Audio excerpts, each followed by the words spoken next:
For you guys and gals who are current subscribers, thank you so much for your subscription, and thank you for motivating me to keep this channel active. If this is your first time visiting Luminousz Star, welcome to Luminousz Star. And while you're here, why don't you go ahead and hit that subscription button below. Alright, and also below, everybody please mind the description box below, because the disclaimer is there where it states that today's video is going to have some images and information that some viewers will find disturbing.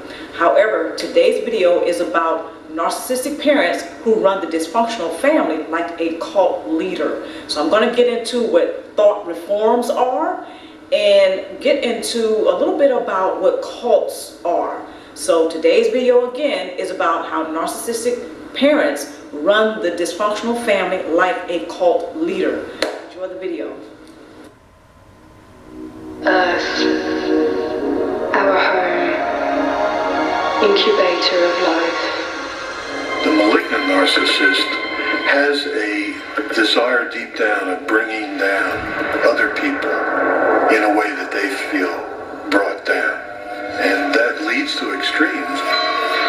According to Kilduff's research, people were working inhumane hours, often 7 days a week, on the temple's various programs. At the temple itself, members were forced to confess to fabricated crimes for which they would be given vicious beatings. Ex-members asserted even children were being abused in this way. According to their descriptions, Jones was a classic cult leader, using spirituality to exert power psychologically and sexually over his cult. Cults share certain defining characteristics. In a cult, leaders recruit members through deceptive techniques that rob them of their identity and individuality. Experts have termed these techniques thought reform. Thought reform is a systematic effort which has two stages. One is the breakdown stage with heavy confession and a breakdown of one's own psychic integrity. And then there's the second stage, which is re-education, trying to remake a person into a new person. The term brainwashing is a popular term describing what's classically called a thought reform program. And all those terms mean that a person or an organization has put into place a coordinated program of coercive influence and behavior control. See, the word cult refers to the relationship between the followers and the leader, in which the leader is all powerful. And then the way the leaders, as we say in psychology, shape the behavior, make the person adopt the policies and attitudes, is done through a thought reform program. Merely puts into place ways to get you to put your old value system aside and make your decisions based on what you know the cult leader wants and will reward. But you're still making decisions, but you're making them in the context of what will keep you from getting in trouble and what will get you rewards within the cult. But brainwashing doesn't make a zombie. Narcissistic parents run the dysfunctional family like a cult leader. Parents who have a narcissistic personality disorder or cluster B personality are consistently seeking source supply, which does not exclude his or her own children and other family members. Grooming children who are often seen by the narcissistic parent as a safe victim becomes very tempting and easy to do. Most parents with a cluster B personality see his or her children as property to be used as a lifelong source supply. The cluster B personality parent, having a strong sense of entitlement, plays a huge part in him or her proceeding to use their family as a source supply in order to maintain the false self-image. Grooming children. Very often, parents who either have a narcissistic personality disorder or they have a cluster B personality, what often happens is that they will groom their children either to develop a narcissistic personality disorder or a cluster B personality, or they're going to groom that child to become a person who grows up to behave codependently. Narcissists have a sixth sense about which child to choose to be a safe victim for their supply. So what the narcissist does is they break that child down more by sexually molesting them.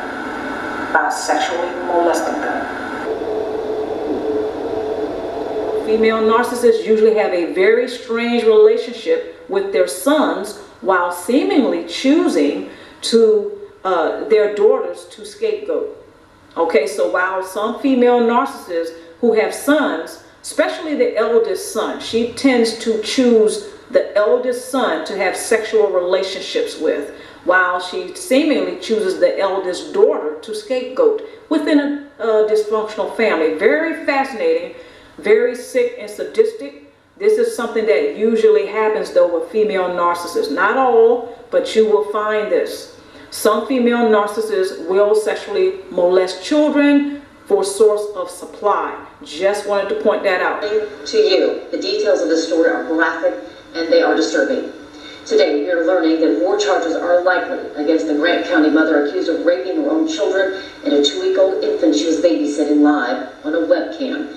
Pamela Ortega told police she performed sex acts on these children. This is the mother now charged with child rape of her own children, accused of performing sex acts on her 8-year-old daughter and 6-year-old son, as well as a 2-week-old infant. This is one of the reasons why mothers and daughters often are trauma bonded when there is the issue of the daughter being sexually molested by the sexual partners of her mother.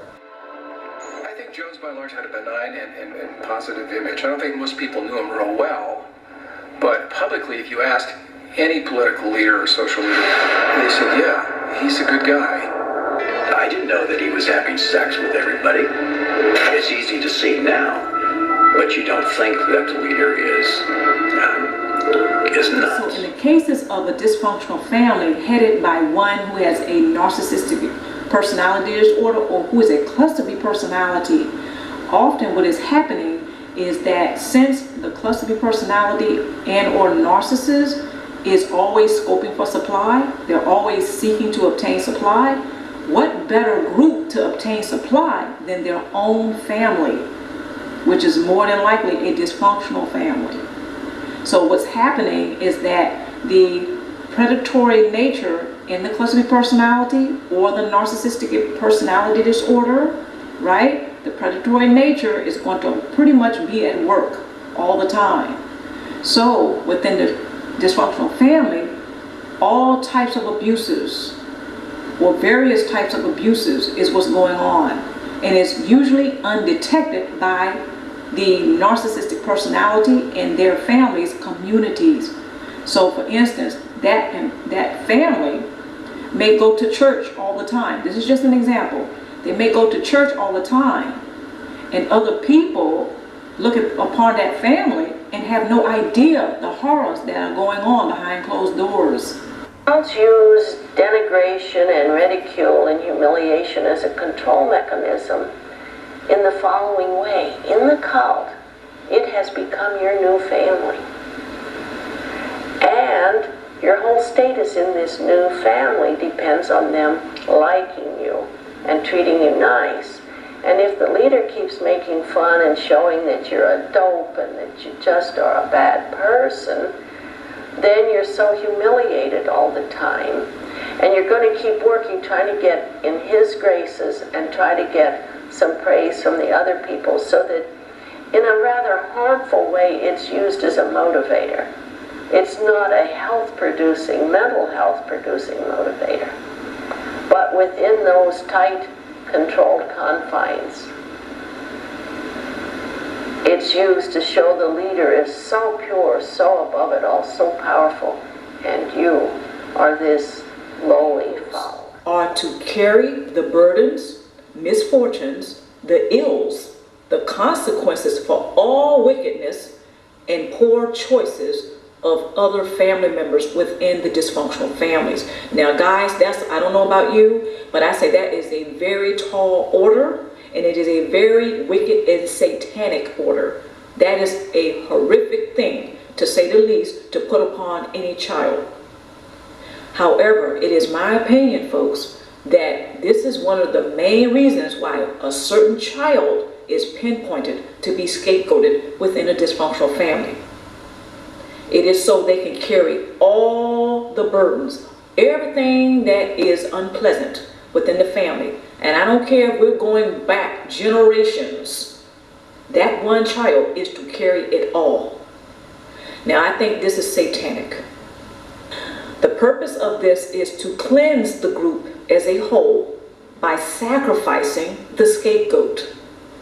This is seen within the dysfunctional family headed by the narcissist as a righteous, guys, pinpoint that word righteous, because I'm going to make a point about that, as a righteous thing to do, while also possibly obtaining a life of narcissistic supply. It is perhaps from the perspective of the dysfunctional family that the scapegoat is not an individual who possesses a heart, a mind, a spirit, a higher consciousness, or even a soul. The scapegoat is devalued within the dysfunctional family. So basically, guys, what we have here is the child who was pinpointed, unfortunately, to be the scapegoat. Not only are they devalued, but within that devaluation, they are demonized by other family members within the dysfunctional family. And this is headed by the narcissistic parent. If you haven't seen that movie, Carrie, you might want to check it out, because the character, Carrie, had a mom who was very religious. She was always holding a cross in her hand, always, talking about she was going to pray for her daughter, Carrie. Now, I want to go back to that point that I made here about the narcissist as the head of the family is seeing this scapegoating thing as a righteous thing to do. This is why I'm bringing up that movie, Carrie, because if you guys who have seen that movie, Carrie, remember how the mom was always accusing her daughter, Carrie, of having a demon inside of her, of being possessed by the devil. Carrie was seen as, actually, Carrie was demonized by her mom, which in my opinion, her mom was a narcissist. Now, it's amazing how a lot of narcissists, they are very religious. They go to church faithfully. But this is to get narcissistic supply. This is what some of us have come to know. So I really wanted you guys to pinpoint on that word righteous, because this is how some of the narcissistic parents, they think when they pinpoint and scapegoat a particular child, that child is seen as evil, as bad, as the worst of the worst, as the worst not only within the narcissist, but within that dysfunctional family. It is that particular child that the narcissist parent thinks makes the family dysfunctional. This is what makes the family sick. This is what makes the family ill. This is what's wrong with the family. It is the child who was scapegoated. In the mind of the narcissist, in the eyes of the narcissist, they think it is that scapegoated child who is the problem. I hope this is clear to you all who are looking at this. And again, for all of you who have been scapegoated in your family, my heart goes out. What happens in a dysfunctional family is that usually a particular child, is chosen to be scapegoated. And what's interesting is that child is usually psychologically, not necessarily physically, psychologically, spiritually and emotionally, the strongest and the healthiest of the whole bunch. Very interesting, because when you think about it, the narcissists, they have to feed off of others, right? They're not going to pick the sickliest or the weakest in the whole dynamic or in the whole group. They're going to choose the strongest to feed off of because they get more supply that way. Now, with the scapegoated child, they may seemingly sometimes feel like, that they're seemingly chasing ghosts and chasing phantoms. But orchestrating phantoms is when the narcissistic family member, particularly the parents, who has a cluster B personality, they are orchestrating the entire dysfunctional family, whereas really no one is relating to anyone else. There's not a real relationship. So the scapegoated child looks around and it's like everybody's a phantom, everybody's a ghost. There's not a real connection. The scapegoat is actually being not only targeted, but they're being tormented on a psychological and an emotional and a spiritual level that onlookers find it very hard to detect. That's because the narcissist sets it up that way.